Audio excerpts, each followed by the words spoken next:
Welcome back. There's going to be plenty of action today. Lots of earnings reaction. Our entire team is standing by with CNBC-TV18's list of top stocks for the day and kickstarting it with Bajaj Auto. Sonal, how did the numbers look? Well, the numbers look better operationally. Margins were higher. They came in at 19.7% versus a poll of 19.3%. So operationally, it was a good performance. Margin growth, this was driven by better realization and a richer product mix by the company as well. And quarterly EBITDA, it has surpassed the 2,000 crore mark for the first time. Revenue growth came in single digits. This is despite 8% YOY fall in volumes. It is because of the price hikes that the company has undertaken. So a good set this time. Taking you through the numbers quickly, revenues, as I said, single-digit growth, 5.5% higher. EBITDA was up 20% at 2,100 crore rupees. Margins were higher on a YOY basis, higher than the poll as well, coming in at 19.8%, leading to a profit growth of 20%. Talking about the balance sheet as well, their first half of FY24 saw free cash flows of 3,600 crore rupees,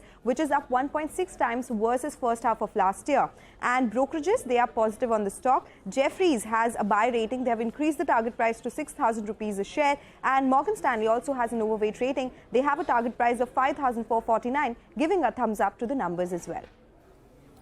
All right, Sonal, thanks very much for that. In fact, Rakesh Sharma, who's the executive director of Bajaj Auto, will be joining us for a chat at 9:30 this morning to discuss those numbers in greater detail. But we got tech numbers which are sort of, flowing through the door. Wipro reported numbers, LTIMindtree as well. Rima, how do they look? They flooded me more instead of have a good weekend, Rima. Because you worked so hard. I've earned it. Okay, so let's quickly get started with Wipro. It's a weak set of numbers. ADR was down more than 3% yesterday. Q2 numbers, top line came in lower than what the street was anticipating, declining by 2%. This is the third consecutive quarter of a revenue decline for Wipro. The problem is the Q3 outlook is even worse. The guidance is a dampener. The company is guiding for -3 to -1.5% growth in Q3. The positives in the numbers were steady deal wins, strong. In fact, there is a moderation in attrition. Margins have been stable. The company is guiding for stable margins, but there is no growth at Wipro. So that stock could remain under pressure. LTIMindtree has reported a steady set of numbers, largely in line with street expectations. Revenue growth of 1.7%. Margins have come in better than what the street was anticipating. They've declined on a quarter-on-quarter basis because of wage hikes, but slightly ahead of what the street was anticipating. Maybe the street will latch on to the management commentary. So yesterday, in the conference call, they guided for a strong H2. They said H2 will be better than H1, and they also said that we're confident that exit margins, that's Q4 FY24 margins, will be 17 to 18%, and they retained that over the next, 2 to 3 years, they will see margins improving by 200 basis points. So LTIMindtree, steady, good set of numbers, no surprises, but the management commentary was positive, saying that H2 will be better than H1. So good numbers there. Okay, all right. Well, let's talk to Ekta. She's filling in to tell us about IndusInd Bank. Ekta, those numbers look quite good. Well, yes, I expect the stock to be in the green, or rather Abhishek Kothari expects the stock to be in the green. 11 quarters of a year-on-year and Q-on-Q growth in operating profits. In Q2 of FY24, operating profit growth was 10.26% year-on-year, 1.33% Q-on-Q. The gross NPA ratio, 11-quarter low. Net NPA ratio came in at an 11-quarter low as well. The net interest margins at an 8-year high or more, so it came in at around 4.29%. And the NII as well as the profit beat estimates. So that's the reason why I'm going with green this morning on IndusInd Bank. Okay, thank you for that. Two more IT companies, Persistent and Coforge. Now, Coforge has reported a steady set of numbers. Revenue growth has come in at 2.3%. They've maintained their top-line guidance for the year at 13 to 16%. Order intake has been strong, above $300 million. Persistent, too, is a healthy set of numbers. Top-line growth at 3.2%, slightly ahead of street expectations. Margins, though, have missed the mark. Margins have declined by 120 basis points due to wage hikes. Deal wins are at a record level. But all in all, both Coforge and Persistent have reported steady set of numbers. But Ekta, back to you. Bandhan Bank, what is, it looked like a weak set of numbers. Well, yes, it looked like a tough quarter for Bandhan Bank. The asset quality worsened, stress pool has risen, the numbers were below the pole. So gross NPA ratio 7.32 versus 6.76% Q-on-Q. Net NPA ratio has risen to 2.32 versus 2.18% on a Q-on-Q basis. The emerging entrepreneur book, which is a vertical which they started around 2 to 3 years ago, the book has risen around 11.3% on a Q-on-Q basis, and it now forms around 6.4% of their total loans, which is positive. But the asset quality overall would probably weigh, along with the fact that the NII as well as the profit has been below our estimates. All right. Ekta, thanks very much for that. That's Bandhan in focus. ICICI Lombard is the next one, which we're going to focus on. Surabhi's got details here. Surabhi, morning. Good morning. So ICICI Lombard, it was a good set of numbers. The gross direct premium income, that was up 17% on a year-on-year basis.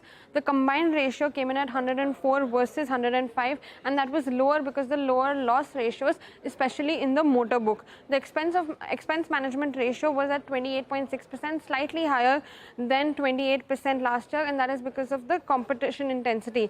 The claim ratio at 70.7% versus nearly 73% same time last year. The management has said while the core combined ratio has improved, the competitive intensity remains high, discouraging them from revising their combined ratio guidance for FY25. Right. Okay. Surabhi, thank you very much. By the way, we'll speak with the management of ICICI Lombard at 9:50 this morning.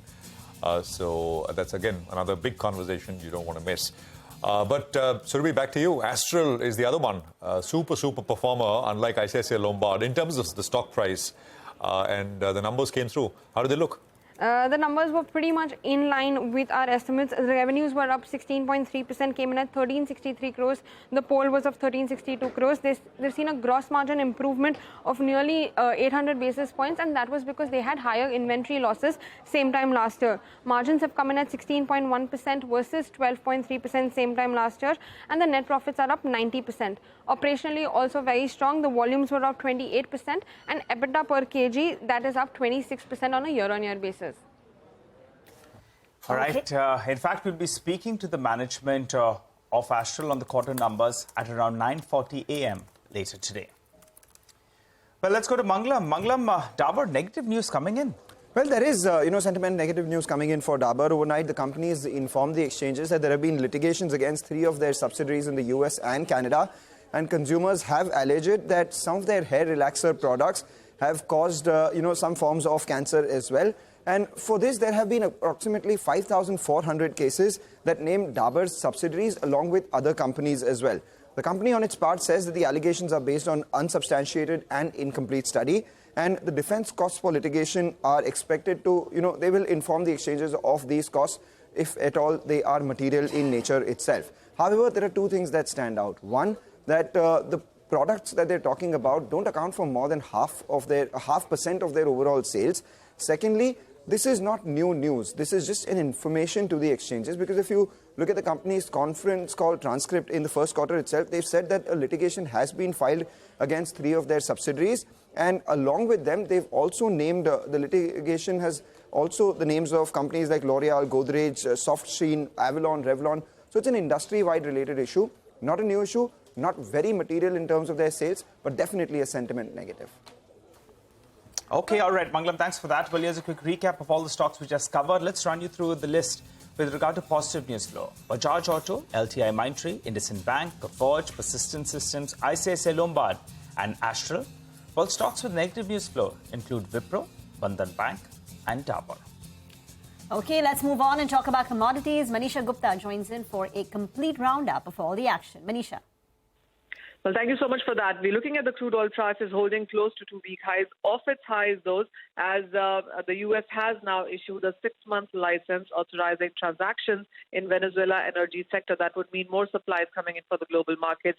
And even as Iran has called for Muslim countries' embargo against Israel, Israel imports 250,000 barrels per day from countries like Kazakhstan, Iraq, and Azerbaijan. And they're all close allies to Israel. So a disruption in crude supplies to Israel also is off the table The only thing that is supporting the crude prices is the U.S. crude inventories, which has seen a sharp decline on a week-on-week basis by 4.5 million barrels. Even the gasoline inventories have seen a decline by 2.4, and that has been supportive for crude prices.